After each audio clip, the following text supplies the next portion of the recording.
नमस्कार। इस वक्त के उत्तराखंड के बुलेटिन के साथ मैं हूं अनुपम। प्रदेश की हर छोटी बड़ी खबरों को लेकर के मसूरी से खबर है। आज आईटीबीपी की कमांडेंट पासिंग आउट परेड हो रही है। आज आईटीबीपी को 53 युवा अधिकारी मिलेंगे। पासिंग आउट परेड में मुख्य अतिथि के तौर पर सीएम पुष्कर सिंह धामी मौजूद हैं। वहीं पहली बार यूपीएससी से पास आउट 2 महिला अधिकारी आईटीबीपी का हिस्सा बनेंगी।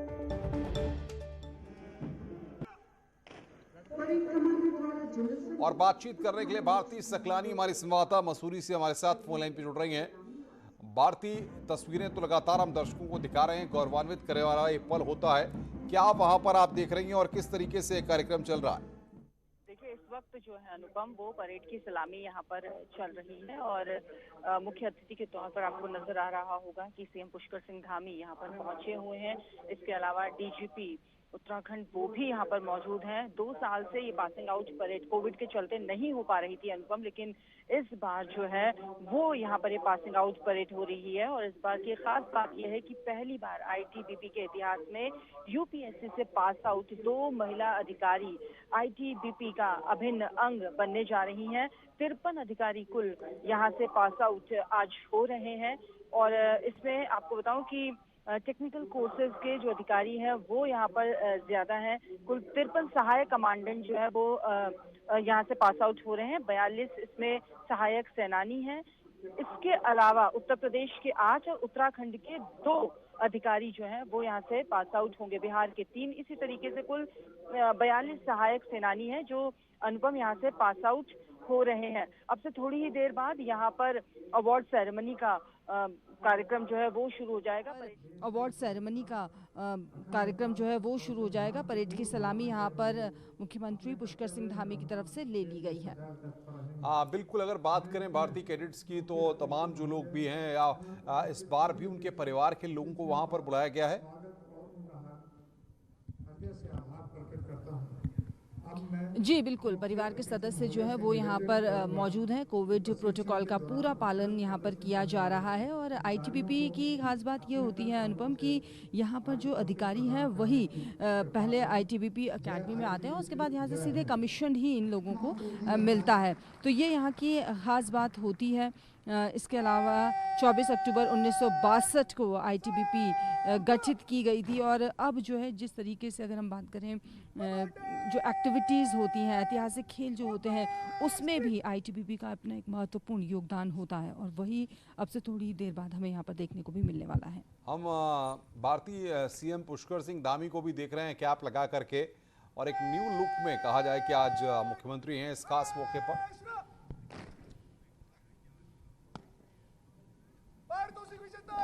बिल्कुल, जो यहाँ पर सीएम को आप देख पा रहे होंगे, मुख्यमंत्री यहाँ पर आए हुए हैं और जो अधिकारी हैं जो पास आउट यहाँ पर हो रहे हैं वो यहाँ पर आप देख सकते हैं। और थोड़ी देर में ये तस्वीर आप देखिए, अब जो है अवार्ड सेरेमनी यहाँ पर शुरू हो रही है अनुपम।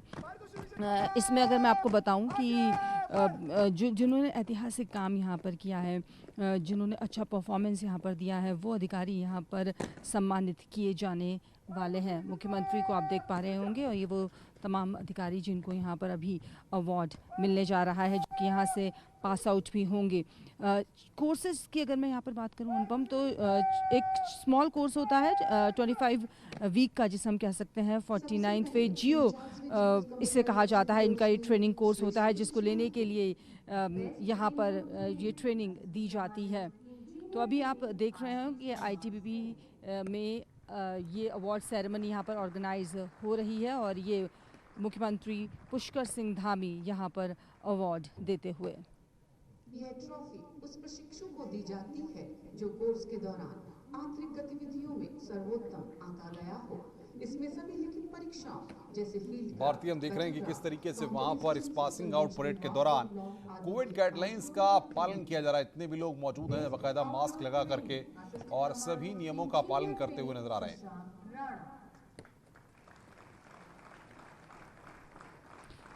बिल्कुल अनुपम, इस बात का खास ख्याल यहाँ पर रखा जा रहा है क्योंकि पिछले 2 साल की अगर हम बात करें, ये पासिंग आउट परेड यहाँ पर नहीं हो पाई थी सिर्फ कोविड-19 की ही वजह से।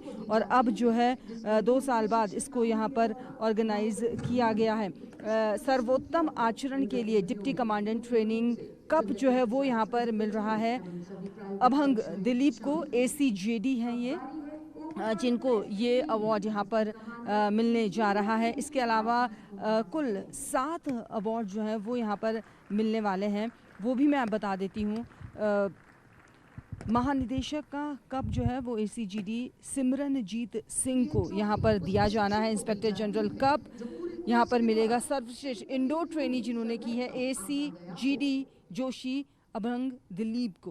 तो ये अवार्ड्स जो है वो यहाँ पर मिल रहे हैं। जिन्होंने पूरे कोर्स के दौरान अपना शानदार प्रदर्शन किया, अच्छा परफॉर्मेंस यहाँ पर देते रहे, उनके लिए ट्रॉफी यहाँ पर ऑर्गेनाइज की जाती है, उनको ये सम्मान यहाँ पर दिया जाता है। और वही इस वक्त आप तस्वीरों में देख रहे हैं अनुपम, जो मिल रहा है कोर्स डायरेक्टर्स कप सर्वोत्तम जो है वो मिल रहा है ACGD महिंटी के को। इसके अलावा कमांडेंट ट्रेनिंग कप जो है वो सर्वश्रेष्ठ निशानेबाजी के लिए मिलता है अनुपम, और वो मिल रहा है ACGD मोनू सिंह मीणा को। इसके अलावा निदेशक अकादमी कप की मैं बात करूं, सर्वश्रेष्ठ खिलाड़ी जिन्होंने शानदार प्रदर्शन ओवरऑल अपने ट्रेनिंग कोर्स के दौरान दिया, वो मिल रहा है ACGD महिंटी के को। तो ये अवार्ड जो है वो कुल यहाँ पर आप देख पा रहे हैं अनुपम इस वक्त जो मिल रहे हैं। बिल्कुल भारती, अगर हम बात करें 2 महिला अभी इस बार ITBP का हिस्सा बन रही हैं, ऐसे में ज़ाहिर तौर पर एक गौरवान्वित करने वाला ये लम्हा होता है जब हम देखते हैं कि काफ़ी कठिन मेहनत करके परिश्रम करने के बाद और इतनी ट्रेनिंग के बाद हम लोग इस इतनी स्पेशलाइज्ड फोर्सेस में शामिल होते हैं।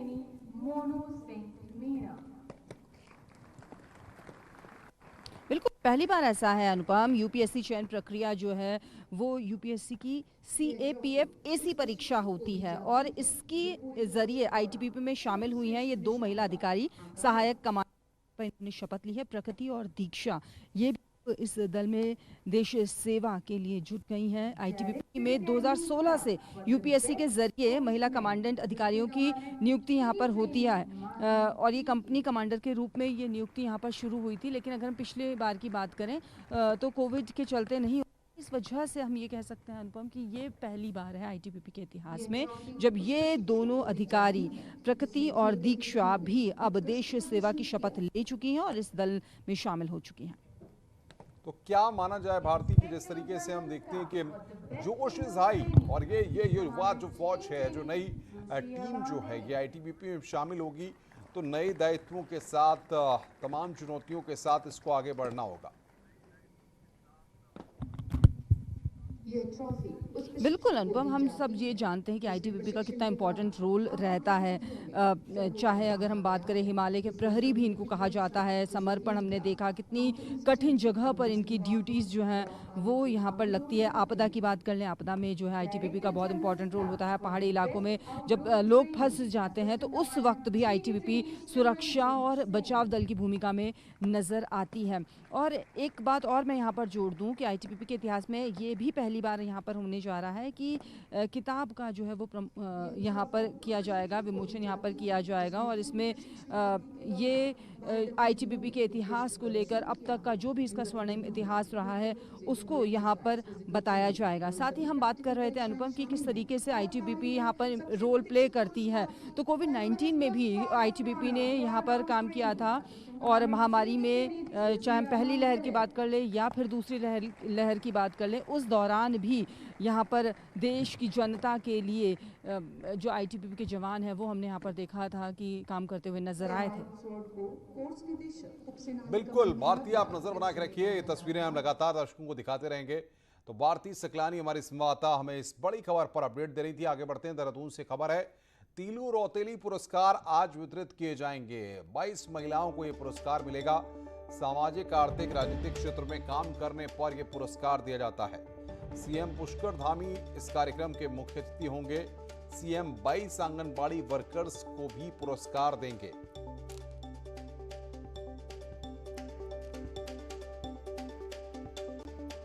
2022 के लिए उत्तराखंड में तैयारियां तेज हो गई हैं, वहीं बीजेपी और कांग्रेस भी तैयारियों में जुट गई है। हरीश रावत भी लगातार एक्टिव है। News 18 से खास बातचीत में उन्होंने कहा कि कांग्रेस के लिए राह आसान नहीं है, लेकिन उसे पार पाने की पूरी कोशिश की जाएगी। आपने भी एक इशारा किया कि अगर कांग्रेस के लिए एक बड़ी लड़ाई है, अगर अभी नहीं तो फिर 2027 में और मुकाबला कड़ा हो जाएगा, हो सकता है कोई तीसरा प्लेयर हो जाए। आपका इशारा कहीं आम आदमी पार्टी की तरफ तो नहीं है? मेरा इशारा किसी की तरफ नहीं है। देखिए क्या है, सोचें बदल रही हैं, नई चीजें उभर रही हैं। अब अचानक भीम आर्मी कहीं से निकल आई, अचानक कहीं से ओबीसी जैसे प्लेयर निकल आए जो हेट्रेड की राजनीति के आधार पर अपने लिए स्पेस बनाने का काम कर रहे। कई तरीके की ताकतें उभर आई। तो बहुत सारी ऐसी ताकतें आ सकती हैं जो समझदारी की ताकतें न हों, जो ऐसी ताकतें हों कि लोगों को एक्सप्लॉइट करके, उनके सेंटिमेंट को एक्सप्लॉइट करके तो हमारी पॉलिटी को और छितर बितर न कर दें। तो उससे कांग्रेस को खतरा है, क्योंकि कांग्रेस को जो वोट देने वाला वर्ग है, जो कांग्रेस के साथ खड़ा वर्ग है, वो वर्ग में कोई दूसरा पोचर ना आए। और वो पोचर यदि विद्यमान भी है तो हम खुद को इतना स्ट्रांग बनाएं कि वो हमारे उसमें पोचिंग न कर सके। वहीं विधानसभा चुनाव में बीजेपी के मोदी के नाम के इस्तेमाल को लेकर उन्होंने कहा कि मोदी से बैर नहीं, बीजेपी की खैर नहीं। अगर इलेक्शन नरेंद्र मोदी वर्सेस हरीश रावत होगा या नरेंद्र मोदी वर्सेस कांग्रेस होगा? नरेंद्र तुझसे बैर नहीं, उत्तराखंड में भाजपा तेरी खैर नहीं, ये हमारी अप्रोच होगी। हम जबरदस्ती काहे के लिए जो यहाँ है ही नहीं उस पर लठ चलाएंगे? हम हवा में लठ नहीं चलाएंगे। कुंभ में जो है वो टेस्टिंग का फर्जीवाड़ा करके भाजपा ही तो है उसके सबके पीछे जो है, और पूरे दुनिया और देश में हमारी बदनामी करवा दी, और नाम तो दे नहीं सके, बदनामी करवा दी। तो भैया मोदी तुझसे कोई बैर नहीं ये समय, और भाजपा उत्तराखंड में तेरी खैर नहीं। देहरादून से बड़ी खबर है। कर्मकार कल्याण बोर्ड की लावारिस पड़ी साइकिलों के मामले में अब जांच के आदेश दे दिए गए हैं। बोर्ड के अध्यक्ष शमशेर सिंह सत्याल ने जांच बिठाई है। श्रमायुक्त उत्तराखंड को जांच सौंपी गई और 15 दिन में रिपोर्ट मांगी गई है। तो बोर्ड के अध्यक्ष ने पूरे मामले पर जांच बिठाई है। लावारिस साइकिलों की जांच को लेकर ये यहां पर पूरा मसला है। 15 दिन में इस पूरे मसले पर रिपोर्ट मांगी गई है। एथलीट नीरज चोपड़ा ने भारत के लिए टोक्यो ओलंपिक में पहला गोल्ड मेडल जीतने पर हरिद्वार में हर की पैड़ी पर गंगा पूजन किया और गंगा जी की विशेष आरती की गई। श्री गंगा सभा द्वारा टोक्यो ओलंपिक में शामिल भारतीय खिलाड़ियों के नाम से आरती की गई है।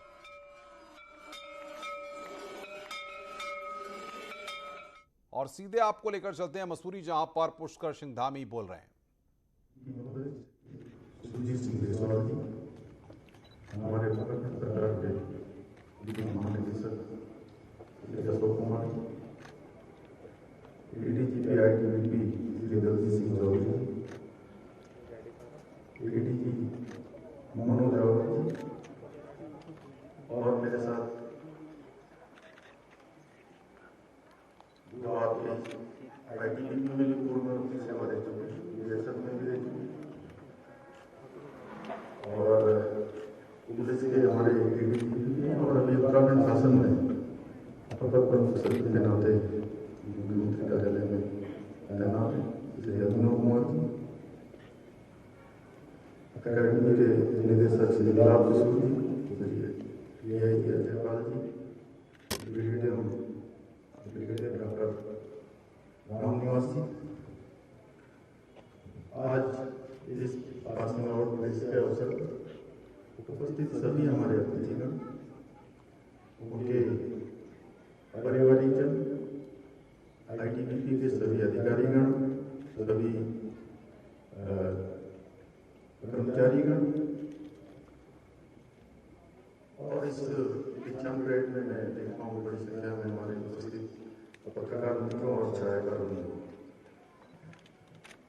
आज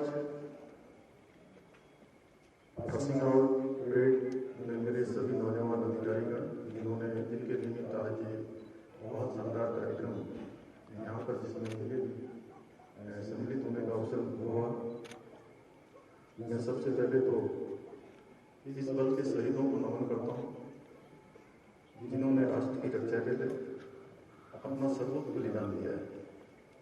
शहीदों की शहादत के कारण ही हम सुरक्षित हैं। शायद तभी किसी ने ठीक ही कहा है, ये देश चैन से सोता है, ये देश चैन से सोता है वो पहरे पर जब होता है। जो आंख उठाता है दुश्मन तो अपनी जान को खोता है। उनकी वजह से आज सुरक्षित है इस सारी आवाम। सरहद पर खड़े रखवालों को दिल से मेरा सलाम है।